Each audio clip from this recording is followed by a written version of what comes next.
कुरान के द्वारा जो अधिकृत होते हैं, जिन्हें इमाम कहा जाता है, ऐसा गुरुग्राम इमाम संगठन और हिंदू संगठन संयुक्त रूप से पत्रकार वार्ता में उपस्थित हुए थे। प्रशासन के साथ भी उनकी वार्ता हुई थी। दोनों की एक संयुक्त समिति बनी थी जिसमें प्रशासन भी सम्मिलित था। ब्रह्म प्रकाश जी कौशिक उसे समिति के अध्यक्ष बने थे। चेयरमैन के नाते से वो ये काम कर रहे थे। हमने संयुक्त रूप से ये घोषणा की थी मुस्लिम इमाम संगठन के साथ मिलकर कि अब गुरुग्राम में किसी भी सार्वजनिक जगह पर नमाज अदा नहीं होगी। इस बात को मुस्लिम समुदाय के लोगों ने भी, यानी इमाम संगठन के पदाधिकारियों ने भी और मुस्लिम राष्ट्रीय मंच के राष्ट्रीय नेताओं ने भी उसको स्वीकार करते हुए इस पर मोहर लगा दी थी। प्रशासन भी इस पर सहमत हो गया था और गृह मंत्री का बयान भी पहले इस पर आ चुका था। लेकिन उसके पश्चात भी ये मामला जो मुस्लिम नेता ओबीसी जैसे अपने जहरीली भाषा के आधार पर मुस्लिमों के वोट लेने की कोशिश करते हैं, मुस्लिमों में जहर भरने की कोशिश करते हैं, मैं उनको ये आपके माध्यम से ये बताना चाहता हूँ, संयुक्त हिंदू संघर्ष समिति की ओर से वो इससे बाज आएं और उन्हें मैं एक चेतावनी भी देना चाहता हूँ। मुझे पता लगा है इन दिनों वह अपनी राजनीतिक जगह तलाशते हुए वोटों की अपनी भूख मिटाने के लिए उत्तर प्रदेश की गली गली घूम रहे हैं। कल जुम्मे की नमाज आने वाली है। मैं ओबीसी जी को आपके माध्यम से संदेश देना चाहता हूँ कि यदि उनमें हिम्मत है, यदि वो सार्वजनिक जगह नमाज पढ़ने की वकालत करते हैं, जहाँ के मुस्लिमों का नमाज के विषय को लेकर के भड़काना चाहते हैं, तो वो अपने 1500 साथियों को लेकर उत्तर प्रदेश के पार्कों में नमाज अदा करें, ताकि उनको योगी सरकार तत्काल प्रसाद दे दे। जो स्वयं नहीं कर सकता, जो खुद ये काम नहीं कर सकता, तो उसे गुरुग्राम का माहौल खराब करने की कोई ज़रूरत नहीं है। इसी प्रकार का एक भयानक बयान जिसकी बहुत भर्त्सना की जाए उतनी ही कम है। मौलाना रहमानी मुस्लिम पर्सनल लॉ बोर्ड के सचिव हैं, उन्होंने एक बयान जारी करके, एक प्रेस नोट जारी करके हिंदू संगठनों को आतंकवादी बताया है।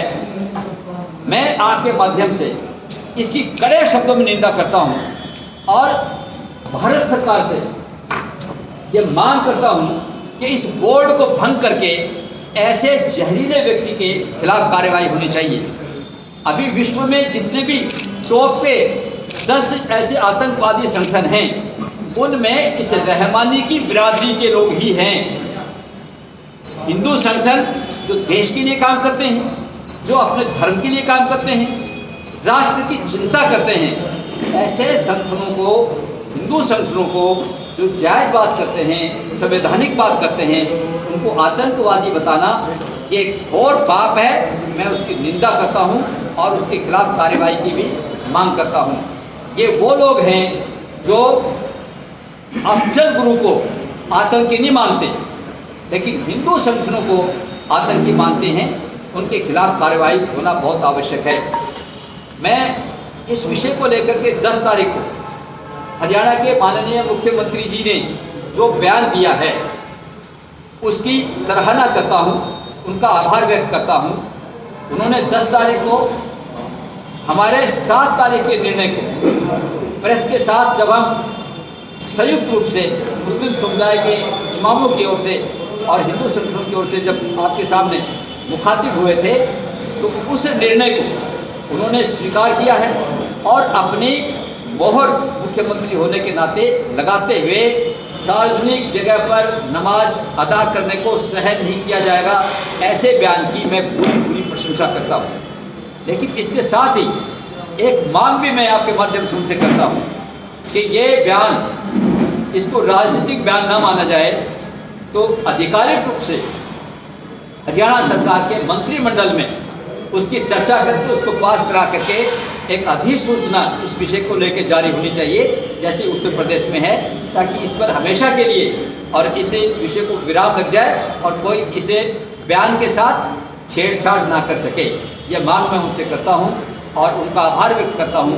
लेकिन उनको एक बात आपके माध्यम से मैं बताना चाहता हूं, अपने इस आधे बयान में सहन नहीं की जाएगी, इसके साथ उन्होंने जोड़ा कि जिन 37 स्थानों पर हमने इजाज़त दे रखी थी उसे वापस ले रहे हैं। मैं मीडिया के माध्यम से माननीय मुख्यमंत्री जी की सेवा में ये कहना चाहता हूँ कि माननीय मुख्यमंत्री जी ना 2018 में, ना 2020 में, ना 2021 में कभी भी किसी समय भी प्रशासन ने अथवा सरकार ने मुस्लिमों को नमाज अदा करने के लिए कोई भी स्थान अधिकृत नहीं किए थे, कोई जगह नहीं दी गई थी। ये केवल एक छलावा था, उसको मैं पहले व्यक्त कर चुका हूँ।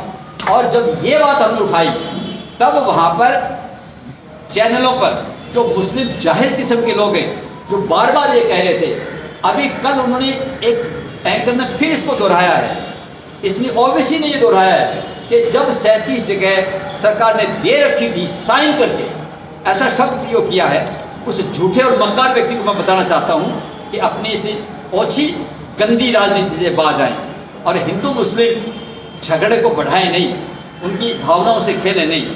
तो माननीय मुख्यमंत्री जी, हरियाणा सरकार ने, गुरुग्राम के प्रशासन ने कभी भी किसी समय भी ऐसी कोई सूची अधिकृत रूप से जारी नहीं की गई थी। जब सूची ही जारी नहीं की गई तो उसको वापस लेने का प्रश्न ही पैदा नहीं होता। आपने अच्छा कदम उठाया है, हम उसका स्वागत करते हैं। सीधी सीधी बात, इसको फिर से दोहराना है तो माननीय मुख्यमंत्री जी दोहरा दो। गुरुग्राम में सार्वजनिक स्थानों पर, यानी हरियाणा भी जोड़ दें कि हरियाणा में भी, क्योंकि ये काम मेवात में भी खुराफात कर सकते हैं ये, और किसी जिले में भी कर सकते हैं, तो वो गुरुग्राम का नाम साथ जोड़ते हुए हरियाणा के विषय में अधिसूचना जारी करें और इन पर पूर्ण तरह से विराम लगाएं। इमाम संगठन यहाँ पर बना, उसमें इमाम संगठन में जब हमने उनसे बातचीत की तो हमने ये पाया कि उनकी जो सोच है इमाम संगठन के इमामों की, जो उसके सदस्य हैं, जो उसके सदर हैं, उनकी सोच राष्ट्रीय सोच निकली और उन्होंने बड़ी सहजता से स्वीकार कर लिया कि असंवैधानिक रूप से कोई काम हम नहीं करेंगे और जब हम नमाज अदा करेंगे, जहाँ भी करेंगे, इमाम संगठन के इमाम जहाँ नमाज कराएंगे वहाँ भारत माता की जय भी बोली जाएगी, वंदे मातरम भी कहा जाएगा।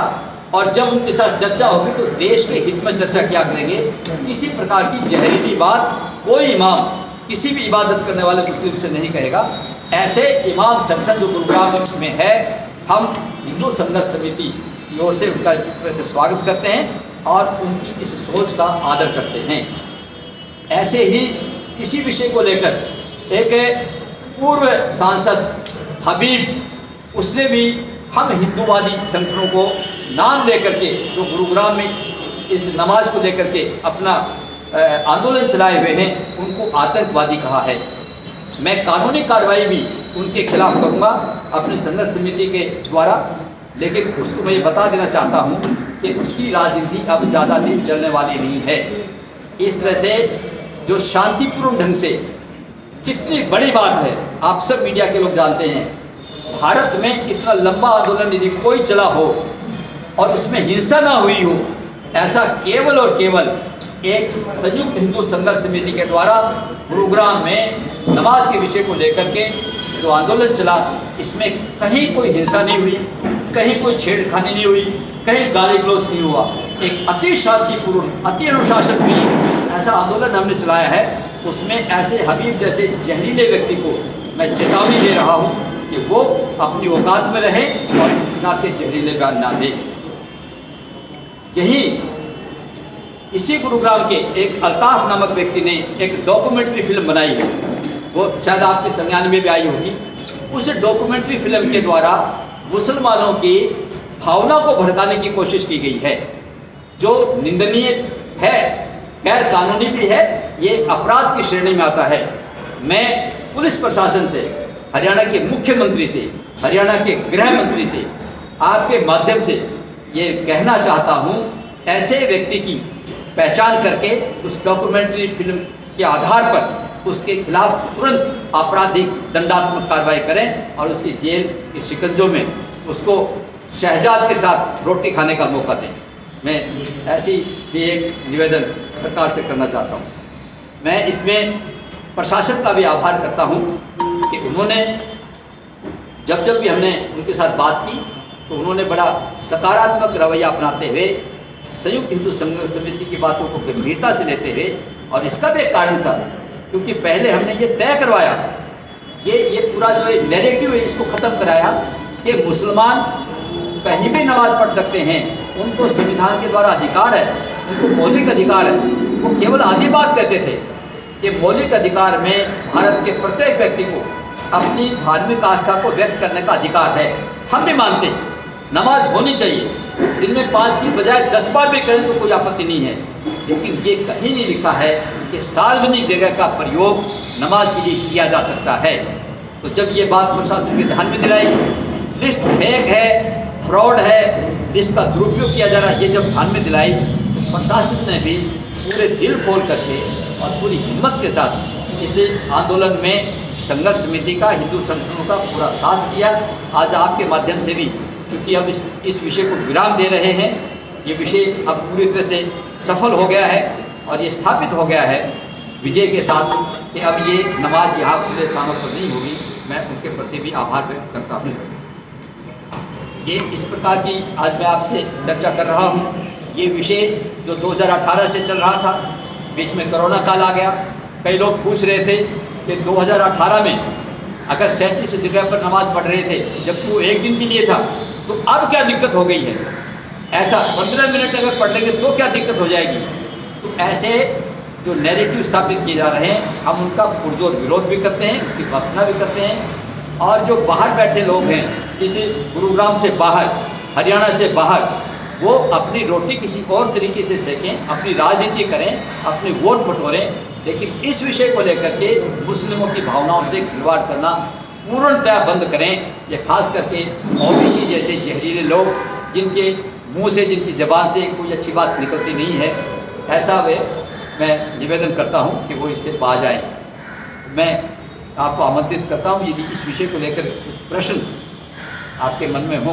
भारद्वाज जी, मुस्लिम काउंसिल की ओर जो नेता है, इनका नाम ले रहे हैं, अल्ताफ है और बाकी लोग, वो कह रहे हैं कि हम सुप्रीम कोर्ट जाएंगे इस मुद्दे को लेकर। भारत के संविधान के अनुसार प्रत्येक व्यक्ति को जो मौलिक अधिकार प्राप्त हैं, उसमें वो किसी विषय को लेकर कोर्ट जा सकता है, अपनी अभिव्यक्ति कर सकता है, शालीन शब्दों में मर्यादा का पालन करते हुए, ये उसको अधिकार है। वे कोर्ट जाएंगे और उसमें कहीं अगर हमें हमारा पक्ष रखने की आवश्यकता हुई तो हम उसको अवश्य रखेंगे। आप लोगों ने फैसला किया था कि कुल 18 जगह तय की गई थी आपने और इमाम संगठनों ने मिलकर, तो उसके बाद भी 10 तारीख को बहुत सी जगह पर पहुंचे थे, सार्वजनिक जगहों पर नमाज पढ़ने के लिए, और विरोध भी वहाँ पर हुआ। सेक्टर 44 का मुद्दा, सेक्टर 9 का, 7 का आपने खुद बताया था उस दिन मीटिंग में।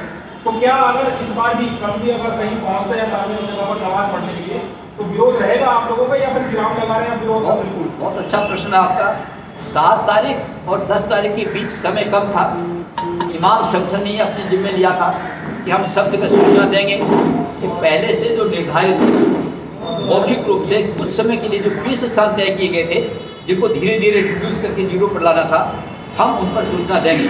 लेकिन कहीं कहीं उनका तंत्र ढीला रहा, फ़ोन नंबर नहीं होंगे, तो कुछ इमाम जो जैसे सेक्टर 9 में, देवीलाल पार्क में, 44 में, ऐसी जगह वो कम्युनिकेशन गैप रहा, इसके कारण से वो लोग वहाँ पहुँच गए, लेकिन वहाँ ना 44 में नमाज हुई ना 9 में हुई। इस तारीख को 17 तारीख को ये किसी भी स्थान पर नमाज अदा नहीं करेंगे। और अब सिनेरियो बदल गया है। पहले हमने आपस में तय किया था, इमाम संगठन ने उसका समर्थन किया था। अब हरियाणा सरकार के आदेश की पालना करना, उसको ठीक से निभाना, ये गुरुग्राम के जिला प्रशासन, पुलिस प्रशासन का काम है। हम लोग 17 तारीख को यानी कल भी सतर्क रहेंगे।